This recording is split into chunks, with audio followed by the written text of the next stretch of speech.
Fingerprint authentication problem.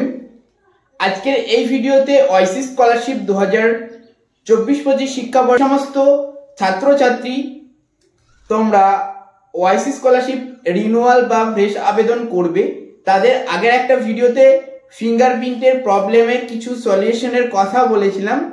তারপর থেকেও তোমাদের কিন্তু তোমরা সলিউশন ঠিকঠাক হয়তো বা করতে পারোনি, তাই কমেন্ট করছিলে। সো আজকের এই ভিডিওতে তোমাদেরকে আমি ডিসকাস করতে চলেছি যে তোমরা উইদাউট ফিঙ্গারপ্রিন্ট তোমরা কিভাবে তোমাদের ওআইসি স্কলারশিপ করতে পারবে, সেটা আজকের এই ভিডিওতে ডিসকাস করে নেব। তো ফিঙ্গারপ্রিন্ট ছাড়া কোনো রকম প্রবলেম ছাড়াই তোমরা ওআইসি স্কলারশিপ অ্যাপ্লাই করতে পারবে। তো বিস্তারিত জানতে সম্পূর্ণ ভিডিও আজকে তোমাদেরকে দেখতে হবে। চলো বন্ধুরা, শুরু করছি আজকের ভিডিও। তার আগে তুমি যদি আমাদের চ্যানেলে প্রথমবার ভিজিট করে থাকো, অবশ্যই চ্যানেলে এই ধরনের ভিডিও পাওয়ার জন্য চ্যানেলকে সাবস্ক্রাইব করে নেবে। তো ওয়েলকাম ব্যাক ডিয়ার স্টুডেন্ট। তো দেখো 2024-25 শিক্ষাবর্ষে ওআইসি স্কলারশিপের অ্যাপ্লাই কিন্তু পুরোদমে এখন চলছে। এসসি এসটি ওবিসি উভয় category pre matric post matric scholarship তোমরা আবেদন করতে পারছো। এই স্কলারশিপে আবেদন করার প্রসেসটা আগের বছর অবধি ছিল ভিন্ন, কিন্তু এবছর তোমাদের বায়োমেট্রিক অথেন্টিকেশনের মাধ্যমে তোমাদেরকে অ্যাপ্লাই করতে হচ্ছে। তো বায়োমেট্রিক অথেন্টিকেশন অ্যাপ্লাই করতে গিয়ে অনেকে অনেক রকম প্রবলেম, এই যে প্রবলেমটা এটা কিন্তু মূলত তোমাদের এসসি যে স্টুডেন্টরা রয়েছে তাদের জন্য ফিঙ্গারপ্রিন্ট বায়োমেট্রিক বাধ্যতামূলক করা হয়েছে, মানে ম্যান্ডেটরি করা হয়েছে। বাকি তোমাদের এসটি বা ওবিসির জন্য কোনো রকম ফিঙ্গারপ্রিন্ট লাগছে না। অর্থাৎ যারা এসটি বা ওবিসি ক্যাটাগরি স্টুডেন্ট রয়েছে তারা সরাসরি উইদাউট ফিঙ্গারপ্রিন্টে তোমরা অ্যাপ্লাই করতে পারবে। বাট যাদের ফিঙ্গারপ্রিন্টের প্রবলেম আসছে, তোমাদের পোর্টালে এখন সম্পূর্ণভাবে আপডেট দেওয়া হয়নি যে তোমাদের যদি কোনো ফিঙ্গারপ্রিন্টের ডিটেক্টের প্রবলেম হয় তোমরা কয়েকদিন পর অ্যাপ্লাই করো, তোমাদের সাকসেসফুলি অ্যাপ্লাই হয়ে যাবে। তার পরবর্তী যদি তোমরা অ্যাপ্লাই না করতে পারো, অবশ্যই তোমার লোকাল ব্লকে যে বিসিডিডব্লিউ এর অফিস আছে সেখানে গিয়ে কন্ট্যাক্ট করবে। তোমাদের ফিঙ্গারপ্রিন্টের যে ইস্যুটা আসছে সেটার সলিউশন তোমরা পেয়ে যাবে।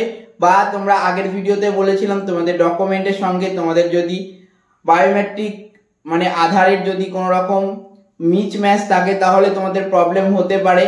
তো তোমরা যদি ইনএলিজিবল হও তাহলে তোমাদের কিন্তু বায়োমেট্রিক নেবে না। অর্থাৎ পোর্টালে এইরকম ভাবেই দেওয়া আছে যে যে সমস্ত ক্যান্ডিডেট এই বছরের জন্য এলিজিবল, যাদের ডেটা এইরকম হলে ফিঙ্গারপ্রিন্ট নেবে, বাকি যাদের ডেটা এরকম হবে না তাদের ফিঙ্গারপ্রিন্ট নেওয়া হবে না, এমন একটা কন্ডিশন লাগানো রয়েছে পোর্টালে।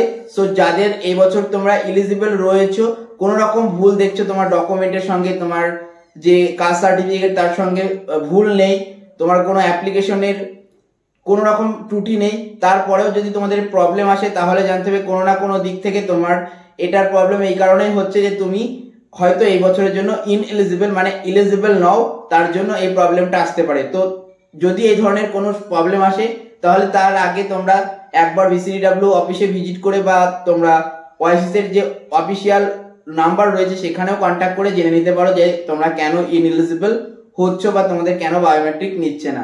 তো এসটি ওবিসি স্টুডেন্টদের জন্য কোনো তো ঝামেলা নেই, কারণ তোমাদের অলরেডি বলেই দিয়েছি যে কোনো রকম বায়োমেট্রিক লাগছে না অ্যাপ্লাই করতে গেলে, তোমরা পুরোদমে অ্যাপ্লাই করতে পারো। বাট এসসি স্টুডেন্টদের খুবই দেখে শুনে বায়োমেট্রিক অথেন্টিকেশন করেই তারপরে নেওয়া হচ্ছে।